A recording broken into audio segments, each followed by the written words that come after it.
First man on the moon, Neil Armstrong, turns Indiana Jones to search for buried evidence of ancient aliens. Why was NASA's most eminent astronaut turning his gaze away from the skies and towards the depths of the Earth? Cops encounter space blobs in Philadelphia. Is it possible that these blobs are alive and they've fallen to Earth for a very specific reason? And Star Wars on TRAPPIST-1. This could be battle for the planets, and winner takes all.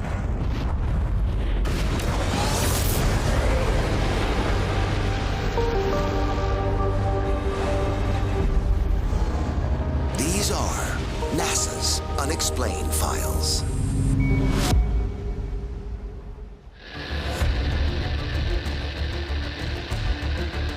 August 1976.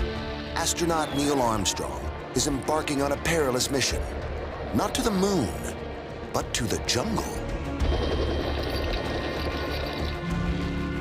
He is searching for a secret cave system in Ecuador, known as Cueva de los Tallos. Over 100 people are gathered for this. We're talking Ecuadorian military, British scientists from around the world, university institutions. Armstrong is no ordinary explorer, and these are no ordinary caves. There's a legend attached to these caves which involves a metal library made of gold.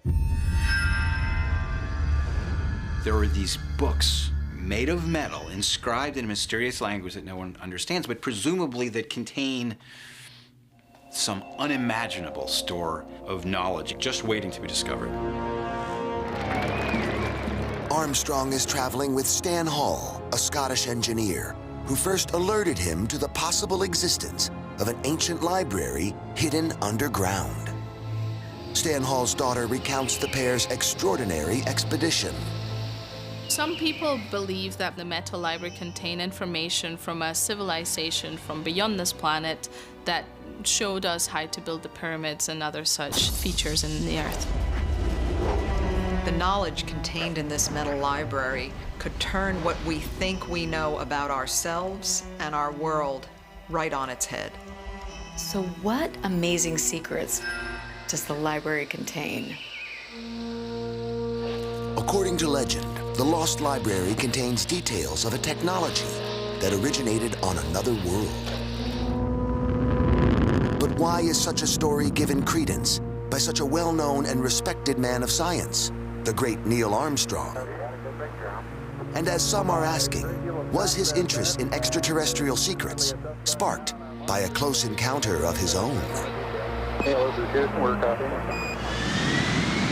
Over 500 million people watched Armstrong land on the moon in 1969 as pictures were beamed back to Earth. That's one small step for man, one giant leap for mankind. But some claim that the transmission was interrupted for a full 2 minutes.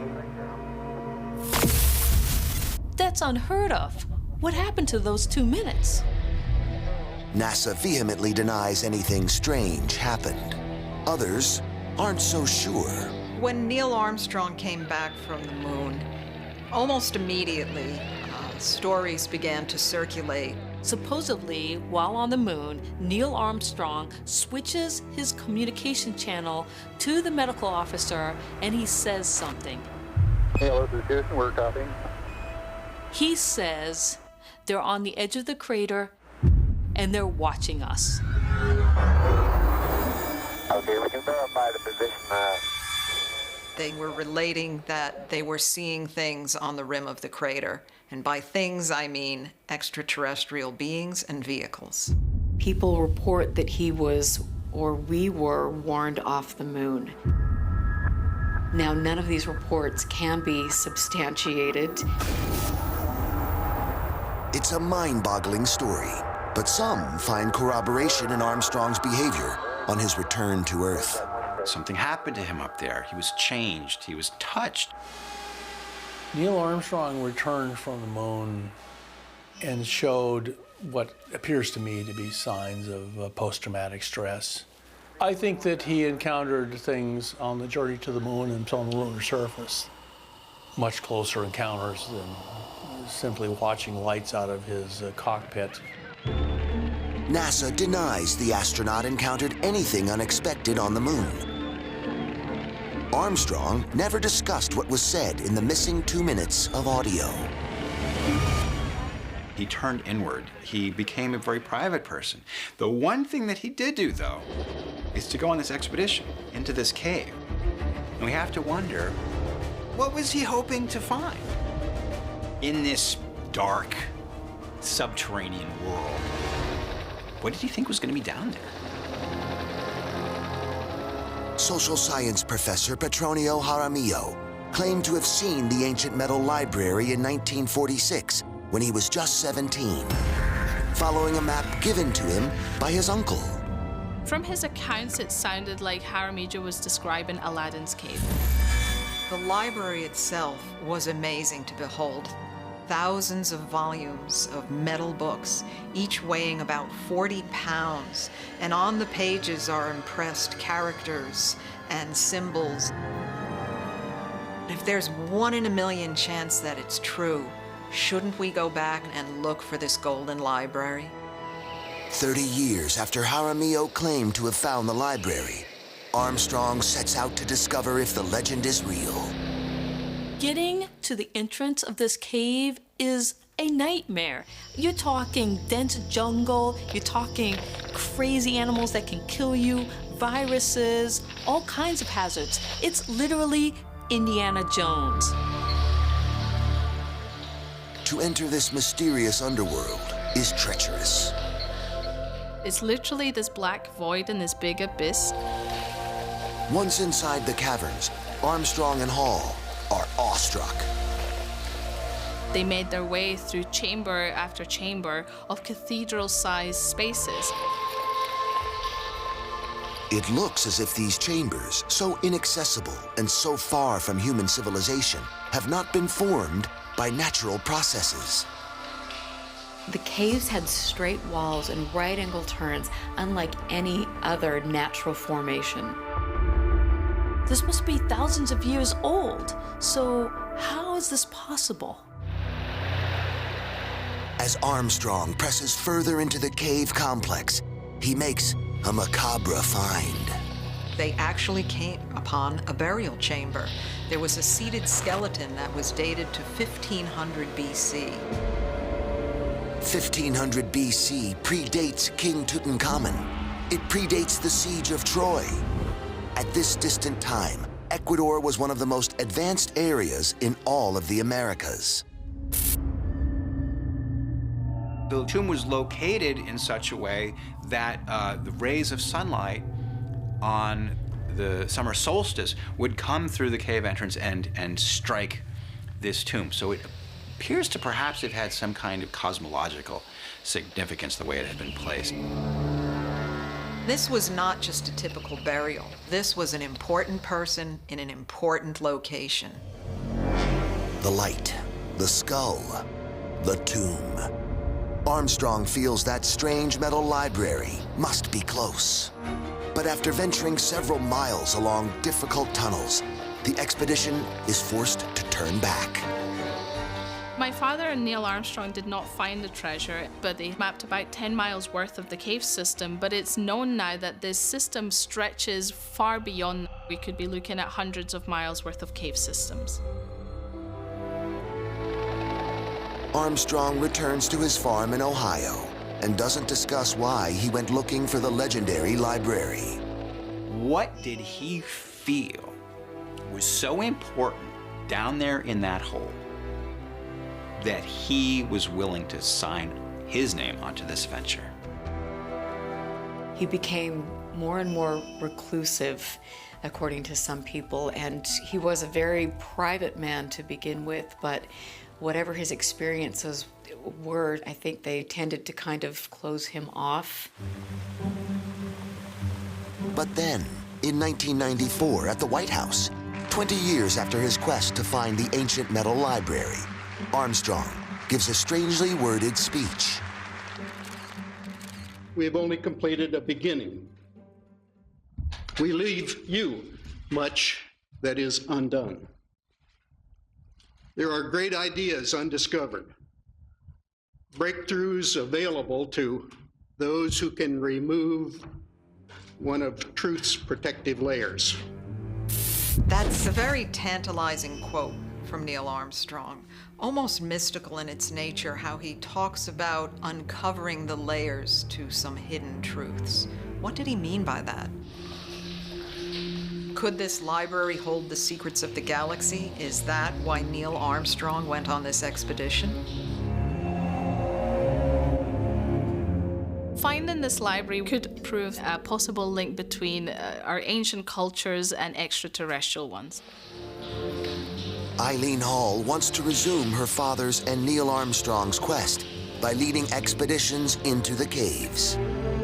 If we find this treasure and find it to have a link to any extraterrestrial life, what we're looking at is an endless pool of questions. To the believers, the mystery still endures. The cavern is still there. Those metal books are still out there somewhere in the jungle, undiscovered.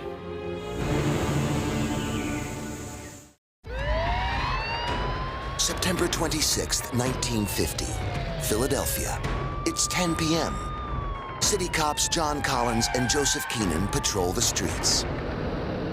As they drive down a dark road, they see a strange object fall from the sky. This object resembles a parachute, and it seems to be drifting down into a nearby field. As they get closer, they quickly realize that this isn't a parachute. This is something altogether unusual, if not otherworldly. They find a large purple mass about 6 feet across. It seemed to glow. It seemed internally luminescent, and it sparkled in the dark. But then, seemingly aware of the cops, the weird substance starts to move. The strangest thing about this mass is that eyewitnesses swear they saw it climb up a lamppost before evaporating into thin air. The officers report the encounter, which makes headline news. And it inspires what will become one of the most famous alien horror movies of all time, The Blob. The cult classic movie, The Blob, features a gelatinous mass that falls from the sky and starts devouring everyone it touches. The original event is forgotten, and the film is taken as nothing more than harmless fiction. Until 30 years later, when The Blob returns. August 10th, 1979, Frisco, Texas. Local residents watched the spectacle of the Perseid meteor shower, so called because these space rocks emanate from the direction of the constellation of Perseus. The next morning, Sybil Christian is surprised to see 3 unexpected visitors in her front yard. To her astonishment, there are 3 purple, plum-colored blobs. These objects are the size of a desk telephone, and they have a texture like whipped cream. Just like the blob discovered by the Philadelphia cops 30 years earlier. As Sybil stares in amazement, one of them suddenly vanishes. Given the circumstances that they seem to have fallen during the Perseid meteor shower, you'd have to wonder if it isn't something that might have come from space. Local authorities alert NASA, whose scientists conduct tests on one of the blobs and make an incredible announcement. Initially, everyone is astonished because NASA announced these actually could be of extraterrestrial origin. But as news spreads, the authorities move to quell public alarm. And NASA makes a second announcement. The next day, they changed their minds and thought that it might be caustic soda from a nearby battery factory. The theory is a factory truck picked up the caustic blobs as it was driving, and they happened to dislodge and land in Sybil's yard. But which of NASA's 2 statements is correct? This is actually kind of suspicious. Why would you go and announce this could be extraterrestrial if you weren't pretty sure of it being that? Are they trying to cover something up? Or did they just simply get it wrong? Sybil Christian, who saw the blobs up close, decides to inspect the caustic soda for herself. The final nail in the coffin of this theory, I believe, is when Sybil goes to look at the actual waste at the factory, and she said, "This is nothing like what fell into my garden." These blobs had the consistency of whipped cream, yet the industrial waste from this battery factory was very, very solid and heavy. If there are no terrestrial explanations for these masses, what processes are going on in space that could create these blobs? Some experts believe that certain life forms that exist on Earth could provide a clue. Known as slime molds, these single-celled organisms have existed for 1 billion years. They appear as gelatinous slime and can be found in different environments all over the world. Slime molds appear to act cooperatively, they pulse as they move, and they have a soft, pliable texture that appears to be quite distinctive and slimy for that reason. They're composed of like individual microbes that can kind of live on their own most of the time, but in certain situations they glom together and kind of act as like a superorganism, and they can look really slimy and kind of gloopy. What's most fascinating about this mold is that it is intelligent. There are a vast number of cells acting cooperatively, and that could represent the beginnings of complexity in terms of living processes. It's like a blob of millions of brains. This collective brain has the capability of moving towards food sources and makes decisions for the community.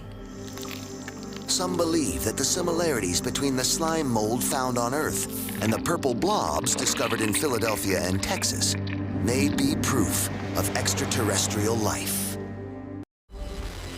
June 2018, 40 years after mystery purple blobs fall over a small Texas town, scientists looking for living organisms in the galaxy make a shocking discovery. Interstellar space is teeming with blob-like grease. We typically think of space as being this giant void, but we've recently learned that it's actually full of this greasy goo. It's weird to think of parts of space as being greasy, but I mean, if you could get enough of these like hydrocarbon molecules together, you could probably get like a little greasy ball going. But that's not all. Disturbingly, in this cosmic blob-like matter, there could be signs of life. It's a living process that creates this material, that forms this material continuously, and just flings it out into the space between stars. So what we are seeing in the form of this grease-like material, organic material, in such vast quantity is the result of microbiology operating on a huge cosmic scale. The total mass of this material is huge and makes up about 1/100th of the entire mass of the galaxy. Space could be oozing with life, filling the dark void between the stars.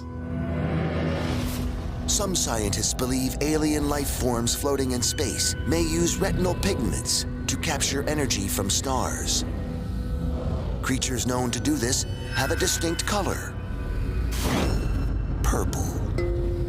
Could this organic space material be related to phenomena on Earth?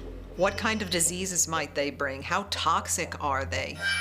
The old sci-fi movie may seem like harmless fun, but the events that inspired it could be real.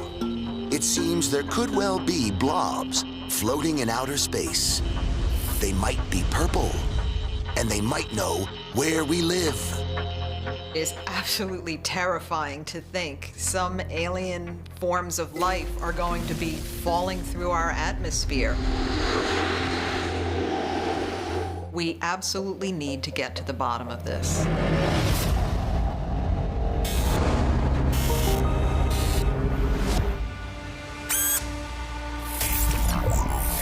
April 15th, 2005, Vandenberg Air Force Base in California. NASA prepares to launch a new kind of spacecraft, piloted by a super-intelligent robot. The spaceship, in effect, has its own brain. It is called DART.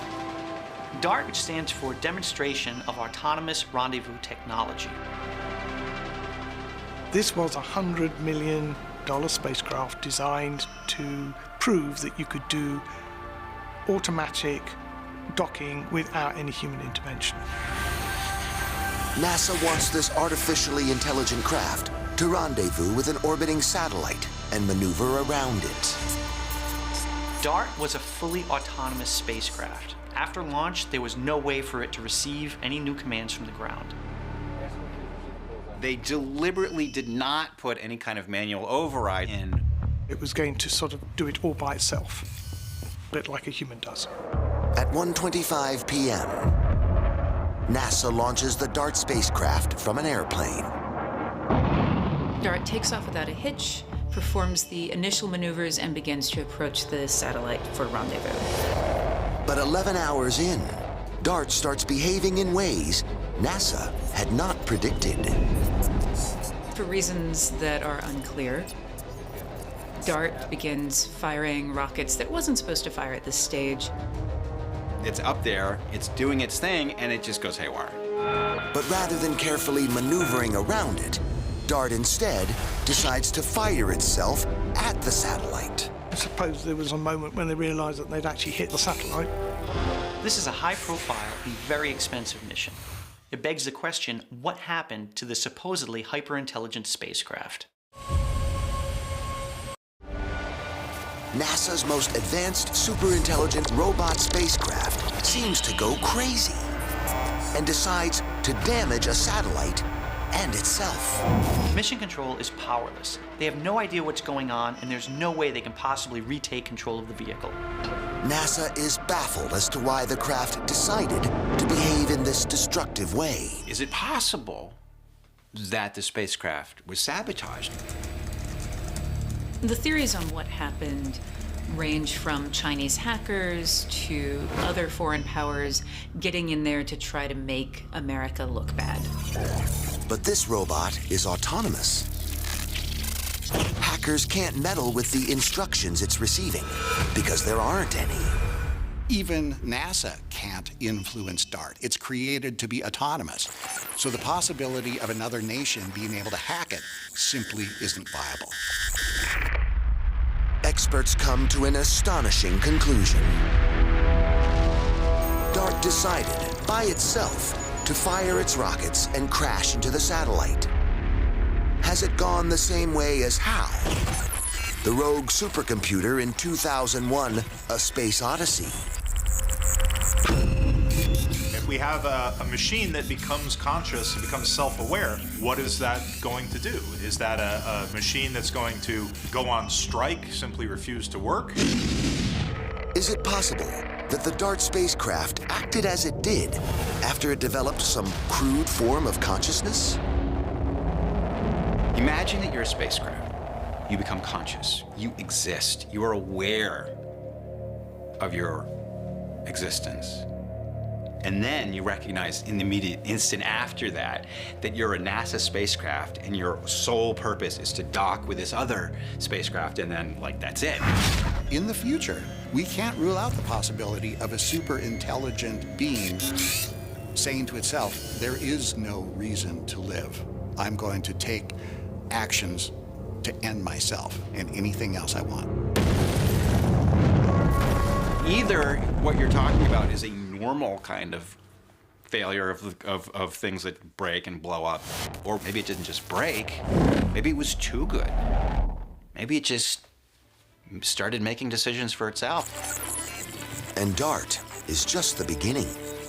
Terrifyingly, advanced artificial intelligence might soon play a major role in military technology on Earth. We have the capability to build autonomous military weaponry that can go onto a battlefield and can execute a person. But we don't have the capability to program in the moral and legal frameworks that are within our society as rules of engagement. So we can make very dangerous machines right now that have no moral code. The idea of machines making decisions, which can make decisions much more quickly than human beings can in the military. This is disturbing. When robots become self-aware, they may have an agenda completely different from our agenda. There are systems right now that you turn them on, you set them off, and they will shoot and kill human beings if they decide to. So we're there. We're already in that world. Now, have we built an AI that's sophisticated enough that it might want to actually destroy us? I don't think so. But I don't know.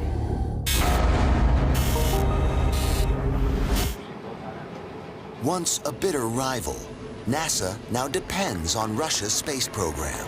Currently, the only way we can get U.S. astronauts to go to the International Space Station is using Russian rockets. We rely on Russia to put American astronauts in space. How big of a risk is that? These are our Cold War adversaries. There's nothing about the behavior of the Russians that would warrant relying on them with human life.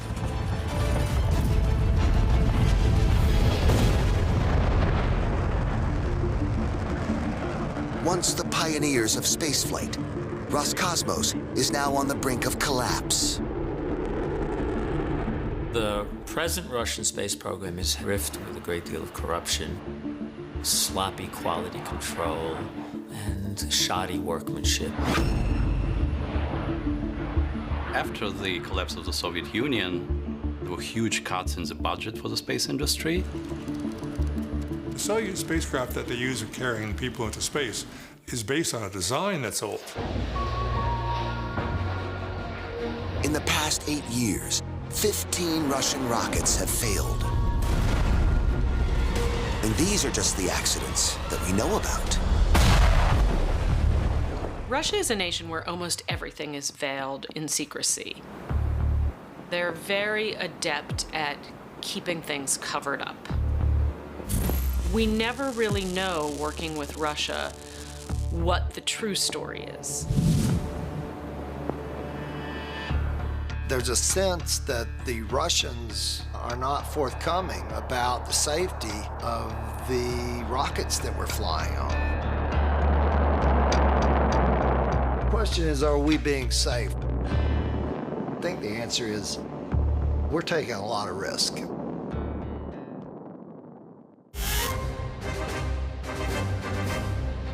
(1960), Russia and America are fighting hard to be the first to put a man in space.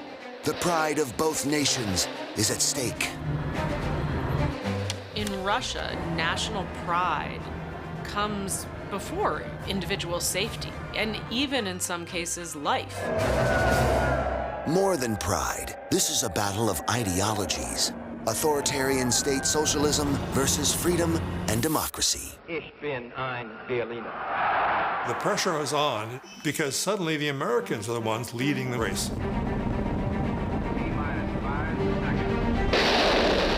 The Soviets, to boost their chances, have gotten multiple teams working on rocket programs to try and beat the United States. Leading one team, rocket pioneer Sergei Korolev, the man who launched Sputnik, the world's first ever satellite. The other team is led by Korolev's deadly rival, Chief Marshal Mitrofan Nedelin, a war hero who fought fascists in Spain before helping to defeat the Nazi invasion of Russia. They're in a competition to be the first to build a rocket. Big kudos to the one who actually flew successful cosmonauts, so it's a big deal. The competition seems to work. On April 12, 1961, Yuri Gagarin is launched into orbit on one of Korolev's R-7 rockets. Korolev's team are paraded through Moscow in triumph. But their rival team, led by Nedelin, meets a very different, grisly fate. The Kremlin reports that Nedelin and most of his team are killed in a tragic aircraft accident. The problem is there's no evidence of a plane crash. People start to wonder, do they believe the news? It definitely has all the hallmarks of some sort of cover-up. The untimely death or disappearance of high-profile figures is not rare in this totalitarian regime. Could Khrushchev have murdered the senior air marshal and his entire team simply because they failed to deliver the rocket launch that he wanted? The Kremlin, in true Soviet style, refuses to reveal details of the air crash. If Nedelin and his team didn't die in a plane crash, then what did they die of? 3 decades later, 1989, the Soviet Union is collapsing. With it, its iron grip on news and information. An article appears in a magazine written by a young officer at the Baikonur Cosmodrome. My family was subscribing to this magazine, and I opened this up and I see this story and I literally cannot believe my eyes. October 1960. At a top-secret Soviet cosmodrome, Chief Marshal Mitrofan Nedelin is taken charge of developing the R-16 rocket program. It's part of Khrushchev's plan to conquer space. There's great competition to get it done on time. Nedelin would have been under pressure from Khrushchev to deliver. All the operations, all the testing, everything which was going on was under huge pressure. It's huge rush. Everything was faster, faster, faster. Nedelin wants the rocket ready for the anniversary of the Bolshevik Revolution on November the 7th. A test launch is set for the 24th of October, way ahead of schedule. As 0 hour approaches, the launch area is thronging with technicians preparing the rocket. Also present are scores of civilians and other non-essential personnel eager to witness a rocket launch. Nedelin is using a fuel that has never been allowed to power rockets in the West. The R-16 used some really nasty propellants. The nitric acid, that was the oxidizer, and the fuel was hydrazine. Nicknamed the devil's venom by rocket scientists, this combination is highly volatile. When these two meet, they auto-ignite. You don't need a spark source. So it's pretty bad stuff. At the 11th hour, a dangerous leak is discovered.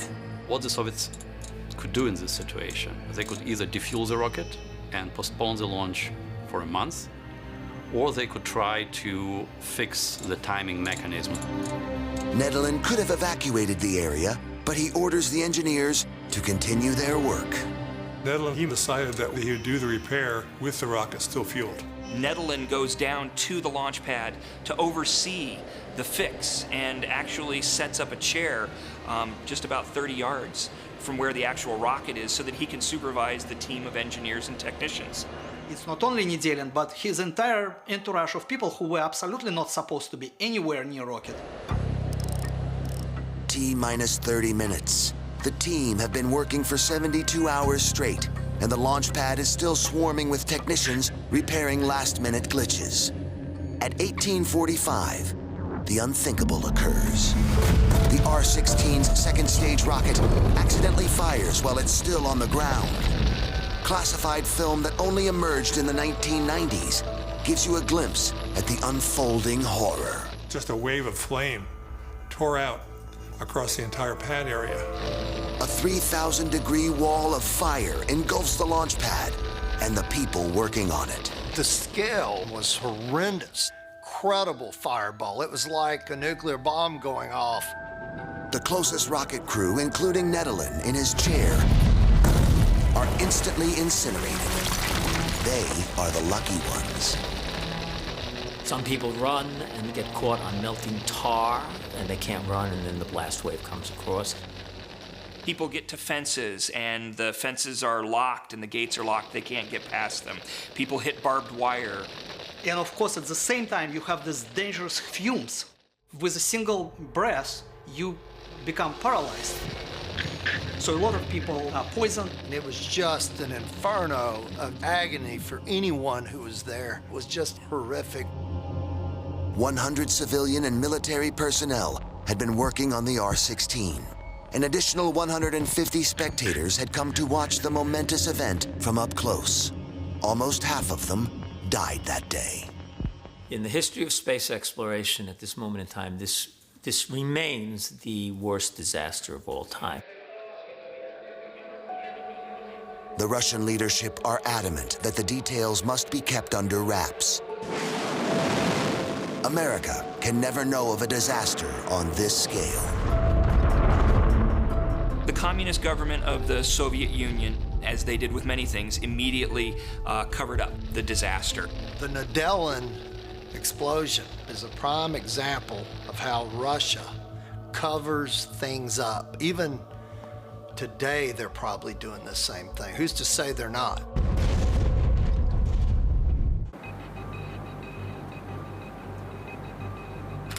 The truth behind suspected Russian rocket mishaps and disasters starts to come out.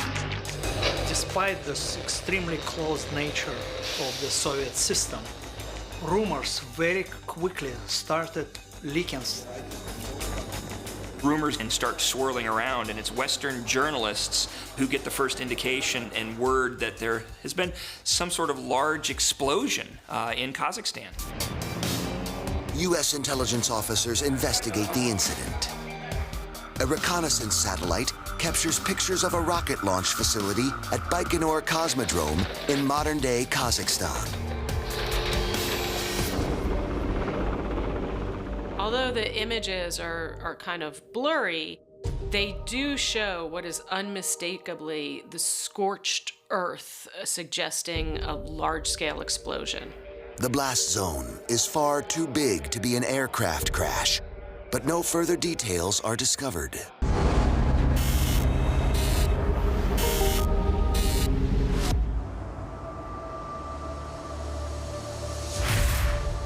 (2016). Under clear skies in the Chilean Andes, the cutting-edge La Silla Observatory's giant telescope targets a distant star, TRAPPIST-1.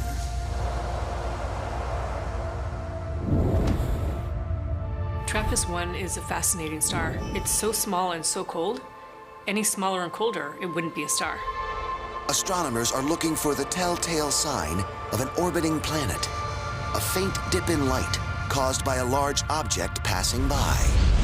When they look carefully at 2 years of results, the scientists realize they've hit the mother lode. And they find not one, not 2 dips, but 7 dips. 7 dips means 7 planets. The size and mass, and therefore the density of these planets, are very similar to those of Earth and Mars.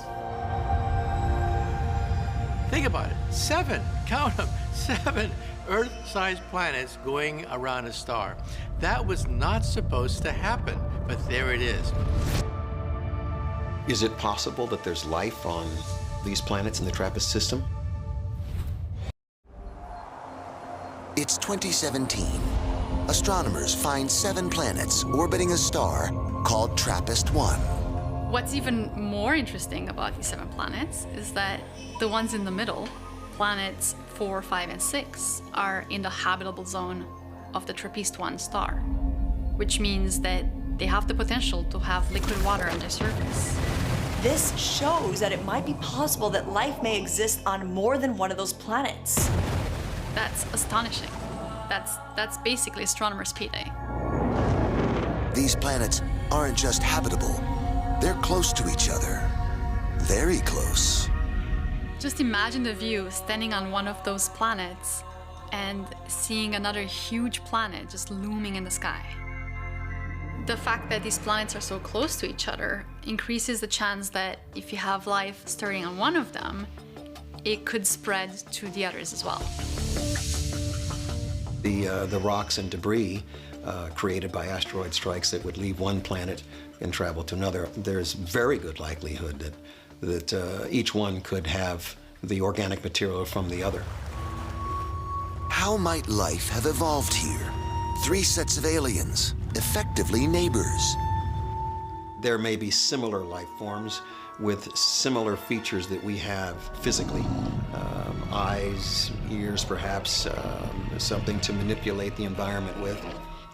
Entirely possible that you could have species that exist that are not too unlike ourselves. Looking for clues, scientists study the TRAPPIST-1 system more closely. Some of the habitable planets could hold 250 times more water than the Earth's oceans, suggesting life there might be amphibious. High levels of radiation suggest life forms roaming the TRAPPIST planets will have thick protective skin. These creatures will have evolved to make the best of their planetary environment. And strangely, unlike isolated Earth beings, these life forms might be able to see neighboring aliens around them.